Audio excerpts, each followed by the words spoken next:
ಸ್ನೇಹಿತರೆ ನಮಸ್ಕಾರ. ಎಲ್ಲರೂ ಹೇಗಿದ್ದೀರಾ? ನಾನು ನಿಮ್ಮ ಆರಾಮದನ್. ಸ್ನೇಹಿತರೆ ಎಲ್ಲರೂ ಚೆನ್ನಾಗಿದ್ದೀರಾ ಅನ್ಕೊಳ್ತೇನೆ. ಮತ್ತೆ ಸ್ವಲ್ಪ ಫ್ರೀ ಮಾಡಿಕೊಂಡು ಅಪರೂಪಕ್ಕೆ ವಿಡಿಯೋಸ್ ಹಾಕ್ತಾ ಇದ್ದೇನೆ. ವಾರಕ್ಕೆ 2-3 ವಿಡಿಯೋ ಹಾಕೋದೇನೆ ದೊಡ್ಡದಾಗಿದೆ. ಮ್ಯಾಕ್ಸಿಮಮ್ ಟ್ರೈ ಮಾಡ್ತಾ ಇದ್ದೀನಿ, ಬಟ್ ಶೆಡ್ಯೂಲ್ ಕರೆಕ್ಟಾಗಿ ಫಿಕ್ಸ್ ಆಗ್ತಾ ಇಲ್ಲ. ಫ್ರೆಂಡ್ಸ್, ಒಂದು ತುಂಬಾನೇ ಮುಖ್ಯವಾದಂತಹ ವಿಷಯ ಇತ್ತು, ಅದಕ್ಕೋಸ್ಕರನೇ ಈ ವಿಡಿಯೋ ಮಾಡ್ತಾ ಇದ್ದೇನೆ. ಏನಂತ ಅಂದ್ರೆ, ನಮ್ಮ ಗ್ರಾಮೀಣ ಜನತೆ, ಬ್ಯಾಂಗ್ಳೂರ್ ರೂರಲ್ ಜನತೆ ಎಲ್ಲ ಯಾವುದಕ್ಕೋಸ್ಕರ ಕಾಯ್ತಾ ಇದ್ದೀರಾ, ಅದನ್ನ ನಮ್ಮ ಕರ್ನಾಟಕ ಸರ್ಕಾರ ಇನ್ನೇನು ಅತಿ ಶೀಘ್ರದಲ್ಲೇನೆ ಎಲ್ಲ ರೀತಿಯಲ್ಲೂ ಲಾಂಚ್ ಮಾಡಲಿಕ್ಕೆ ಹೊರಟಿದೆ.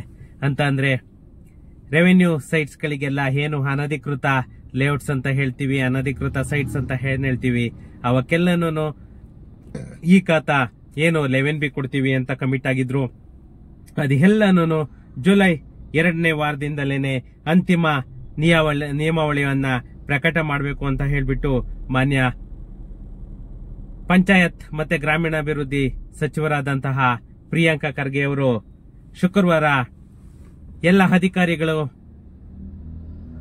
ಜೊತೆ ಸಭೆಯನ್ನ ನಡೆಸಿ ಅನೌನ್ಸ್ ಅನ್ನ ಮಾಡಿದ್ರು. ಈ ನಮ್ಮ ಬಿ ಖಾತಾ ಅನ್ನೋದು ಎಲ್ಲರಿಗೂ ಬಿಪಿನ ಶುಗರ್ನ ಎಲ್ಲ ಜಾಸ್ತಿ ಮಾಡಿದೆ. ಏನು ಮಾಡ್ಲಿಕ್ಕಾಗಲ್ಲ, ಅದು ಎಲ್ಲನೂ ಒಂದು ಟೈಮ್ ಬಂದಿದೆ, ಅದಕ್ಕೋಸ್ಕರ ಎಲ್ಲ ಕಾಯಲೇಬೇಕು. ಫ್ರೆಂಡ್ಸ್, ಈ ಬಿ ಖಾತಾ ಬಗ್ಗೆ ಪ್ರಿಯಾಂಕಾ ಖರ್ಗೆ ಅವರು ಏನ್ ಹೇಳಿದ್ದಾರೆ ಅದನ್ನ ನೋಡೋಣ ಬನ್ನಿ. ಯಾಕಂದ್ರೆ ನಮ್ಮ ಗ್ರಾಮೀಣ ಪ್ರದೇಶಗಳಲ್ಲಿ ಏನು ಈ ಸ್ವತ್ತು ಎಲ್ಲರಿಗೂ ಕೊಡಬೇಕು, ಯಾವುದು ಅನಧಿಕೃತ ಬಡಾವಣೆ ಆಗ್ಬೋದು, ಅನಧಿಕೃತ ನಿವೇಶನ ಆಗ್ಬೋದು, ಎಲ್ಲರಿಗೂ ಕೊಡಬೇಕು ಅಂತ ಹೇಳ್ಬಿಟ್ಟು ಏನು ಕರ್ನಾಟಕ ಸರ್ಕಾರ ಅನೌನ್ಸ್ ಮಾಡಿದೆ.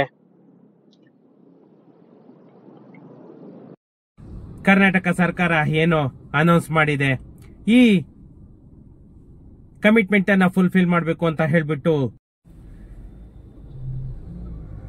ನಮ್ಮ ಪಂಚಾಯತ್ ರಾಜ್ ಸಚಿವರಾದಂತಹ ಪ್ರಿಯಾಂಕಾ ಖರ್ಗೆ ಅವರು ಎಲ್ಲಾ ರೀತಿಯಲ್ಲೂ ಕೂಡ ಸಿದ್ಧತೆಗಳನ್ನ ನಡೆಸ್ತಾ ಇದ್ದಾರೆ. ಏನು ಈ ಕರಡು ನಿಯಮಾವಳಿ ಬರುತ್ತೆ, ಸರ್ಕ್ಯುಲರ್ ಅನ್ನ ಈ ಮಾಸಾಂತ್ಯಕ್ಕೆ ಅಂತ ಅಂದ್ರೆ ಜೂನ್ ಅಂತ್ಯದೊಳಗೆ ಸಿದ್ಧಗೊಳ್ಳಲು ಎಲ್ಲಾ ರೀತಿಯಲ್ಲೂ ಕೂಡ ರೆಡಿ ಮಾಡಿದ್ದಾರೆ. ಮತ್ತೆ ಜುಲೈ 2ನೇ ವಾರದಲ್ಲಿ ಅಂತಿಮ ನಿಯಮಾವಳಿಗಳು ಪ್ರಕಟಗೊಳ್ಳಲಿವೆ ಅಂತ ಹೇಳ್ಬಿಟ್ಟು ಯಾವುದು ಈ ಫೈನಲ್ ಸರ್ಕ್ಯುಲರ್ ಏನ್ ಬರುತ್ತೆ, ಆ ಸರ್ಕ್ಯುಲರ್ ಅನ್ನ ನಾವು ಜುಲೈ 2ನೇ ವಾರದೊಳಗಡೆ ಅಂತಿಮವಾಗಿ ಪ್ರಕಟ ಮಾಡ್ತೀವಿ ಅಂತ ಹೇಳ್ತಾ ಇದ್ದಾರೆ. ಅನಂತರ ಈ ಸ್ವತ್ತು ವಿತರಣೆ ಸಂಬಂಧಿಸಿದಂತೆ ಮಾರ್ಗಸೂಚಿಗಳನ್ನ ಹೊರಡಿಸಲಾಗುವುದು ಎಂದು ನಮ್ಮ ಗ್ರಾಮೀಣ ಮತ್ತೆ ಪಂಚಾಯತ್ ರಾಜ್ ಸಚಿವರಾದಂತಹ ಪ್ರಿಯಾಂಕಾ ಖರ್ಗೆ ಅವರು ಶುಕ್ರವಾರ ಅದನ್ನೇ ಮಾತಾಡಿದ್ರು. ಶುಕ್ರವಾರ ಈ ಸಂಬಂಧ ವಿಕಾಸಸೌಧದಲ್ಲಿ ಇರುವಂತಹ ತಮ್ಮ ಕಚೇರಿಯಲ್ಲಿ ಗ್ರಾಮೀಣ ಅಭಿವೃದ್ಧಿ ಮತ್ತೆ ಪಂಚಾಯತ್ ರಾಜ್ ಇಲಾಖೆಯ ಹಿರಿಯ ಅಧಿಕಾರಿಗಳ ಜೊತೆ ಸಭೆಯನ್ನು ಕೂಡ ನಡೆಸಿದ್ರು. ಗ್ರಾಮ ಪಂಚಾಯಿತಿಯಲ್ಲಿ ಜನರು ಈ ಸ್ವತ್ತು ವಿತರಣೆ ಪ್ರಕ್ರಿಯೆ ನಿರೀಕ್ಷೆಯಲ್ಲಿದ್ದು ಹಾಗೂ ಸುಗಮ ರೀತಿಯಲ್ಲಿ, ಯಾಕಂತಂದ್ರೆ ಇವಾಗ ಆಲ್ರೆಡಿ ಅನುಭವಿಸಿದ್ರು, ಈ ಗ್ರಾಮ ಠಾಣಾ ಆಗ್ಬೋದು ಅಥವಾ ಈ 94CC 94C ನಲ್ಲಿ ಬಂದಿರೋವು ಮತ್ತೆ ಪುರಸಭೆವು ಎಲ್ಲ ತುಂಬಾನೇ ಡಿಲೇ ಆಗಿ ತುಂಬಾ ನೋವನ್ನು ಅನುಭವಿಸಿದ್ದಾರೆ. ಆದ್ರಿಂದ ಸುಗಮವಾದ ರೀತಿಯಲ್ಲಿ ಮಾಡಿ ಕೊಡಬೇಕು ಅಂತ ಎಲ್ಲ ವ್ಯವಸ್ಥೆಯನ್ನ ಜಾರಿಗೆ ತರಲು ಸೂಚನೆಯನ್ನ ಅಂತಂದ್ರೆ ಹಿರಿಯ ಅಧಿಕಾರಿಗಳಿಗೆ ಸೂಚನೆಯನ್ನ ಕೂಡ ನೀಡಿದ್ದಾರೆ. ಈ ಸ್ವತ್ತು ಆಸ್ತು ನಮೂನೆಗಳು ಏನ್ ಬರುತ್ತೆ, ಯಾಕಂತಂದ್ರೆ ಅದರಲ್ಲಿ 9, 11A, 11B ಅನ್ನೋ ನಮೂನೆಗಳು ಏನ್ ಬರುತ್ತೆ, ಆ ನಮೂನೆಯನ್ನ ವಿತರಿಸುವುದರಿಂದ ರಾಜ್ಯದ ಗ್ರಾಮ ಪಂಚಾಯಿತಿಗಳ ವ್ಯಾಪ್ತಿಯಲ್ಲಿ ಸುಮಾರು 1.45 ಕೋಟಿ, ಸುಮಾರು 1.5 ಕೋಟಿ 1.45 CR ಆಸ್ತಿಗಳು ಈ ಸ್ವತ್ತು ತೆಕ್ಕೆಗೆ ಬರುವ ನಿರೀಕ್ಷೆ ಇದ್ದು, ಸಾರ್ವಜನಿಕರು ಈ ಆಸ್ತಿಗಳನ್ನ ಅಧಿಕೃತಗೊಳಿಸಿಕೊಳ್ಳಲು, ಅಂದ್ರೆ ಅನಧಿಕೃತ ಅಂತ ಏನ್ ಹೇಳ್ತೀವಿ ಅದನ್ನ ಅನಧಿಕೃತ ಇಂದ ಅಧಿಕೃತ ಗೊಳಿಸ್ಕೊಳ್ಳೋದಕ್ಕೆ ಇದು ಒಂದು ಕಾಲಾವಕಾಶವನ್ನ ನಾವು ಕೊಡ್ತಾ ಇದ್ದೀವಿ ಅಂತ ಹೇಳ್ಬಿಟ್ಟು, ಮತ್ತೆ ನಮ್ಮ ಗ್ರಾಮ ಪಂಚಾಯಿತಿಯ ಆದಾಯ ಕೂಡ ಅದೇ ರೀತಿಯಲ್ಲಿ ಹೆಚ್ಚುತ್ತೆ ಅಂತ ಹೇಳ್ಬಿಟ್ಟು ಕೂಡ ಪ್ರಿಯಾಂಕಾ ಖರ್ಗೆ ಅವರು ಹೇಳಿದ್ರು. ಈ ಸಭೆಯಲ್ಲಿ ನಮ್ಮ ಗ್ರಾಮೀಣಾಭಿವೃದ್ಧಿ ಮತ್ತು ಪಂಚಾಯತ್ ರಾಜ್ ಇಲಾಖೆಯ ಅಪರ ಮುಖ್ಯ ಕಾರ್ಯದರ್ಶಿ ನಮ್ಮ ಪಂಚಾಯತ್ ಕಾರ್ಯದರ್ಶಿ ಯಾರಾಗಿದ್ದಾರೆ, ಉಮಾ ಮಹಾದೇವನ್, ಪಂಚಾಯತ್ ರಾಜ್ ಇಲಾಖೆಯ ಆಯುಕ್ತೆ ಡಾಕ್ಟರ್ ಅರುಂಧತಿ ಚಂದ್ರಶೇಖರ್ ಸೇರಿದಂತೆ ಹಿರಿಯ ಅಧಿಕಾರಿಗಳು ಕೂಡ ಆ ಸಭೆಯಲ್ಲಿ ಇದ್ರು. ಯಾಕಂತಂದ್ರೆ ಇವರು ಇಲ್ಲಿನವರೆಗೂ ಜನಗಳನ್ನ ನೋವನ್ನ ಏನೇನೋ ಅನುಭವಿಸಿದರೆ ಅನ್ನೋ ನೋವನ್ನ ಹೊರತುಕೊಂಡ್ರೆ ಇವರು ಎಲ್ಲ ಕೂಡ ಇದಾಗುತ್ತೆ. ಅದೇ ರೀತಿಯಲ್ಲಿ ಈ ರೆವೆನ್ಯೂ ಡಿಪಾರ್ಟ್ಮೆಂಟ್ಗೆ ಬಂದಂತಹ ಅನಿಷ್ಟ ಬೇರೆ ಯಾವುದಕ್ಕೂ ಬರ್ಲಿಲ್ಲ ಅಂತಲೇನೆ ನಿಜವಾಗೂ ಹೇಳ್ತಾ ಇದ್ದಾರೆ. ಈ ಕಾಂಗ್ರೆಸ್ ಗವರ್ನಮೆಂಟ್ ಯಾಕಾದ್ರೂ ಬಂತಪ್ಪ ಅನ್ನೋ ರೀತಿಯಲ್ಲಿ ಜನ ಟ್ರೀಟ್ ಮಾಡ್ತಾ ಇದ್ದಾರೆ. ಅವ್ರು ಯೋಚನೆ ಮಾಡ್ತಾ ಇರೋದ್ರಲ್ಲಿ ನಿಜವಾಗೂ ತಪ್ಪಿಲ್ಲ.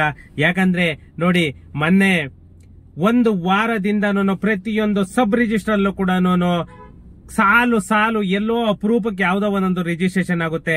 ಆ ರಿಜಿಸ್ಟ್ರೇಷನ್ ಕೂಡ ಪಕ್ಕ ಮಾಡೋದಕ್ಕಾಗ್ತಾ ಇಲ್ಲ. ಯಾಕಂತಂದ್ರೆ ಕಾವೇರಿ 2 ಏನಿದೆ, ಕಾವೇರಿ 2 ಕೈ ಕೊಟ್ಟ ಆಗಿದೆ ಆಲ್ರೆಡಿ. ಯಾಕಂದ್ರೆ ಅದು ಪಬ್ಲಿಕ್ ಸರ್ವರ್ ಅಲ್ಲ, ಪ್ರೈವೇಟ್ ಸರ್ವರ್, ಅದು ಗವರ್ನಮೆಂಟ್ ಸರ್ವರ್ ಅಲ್ಲ.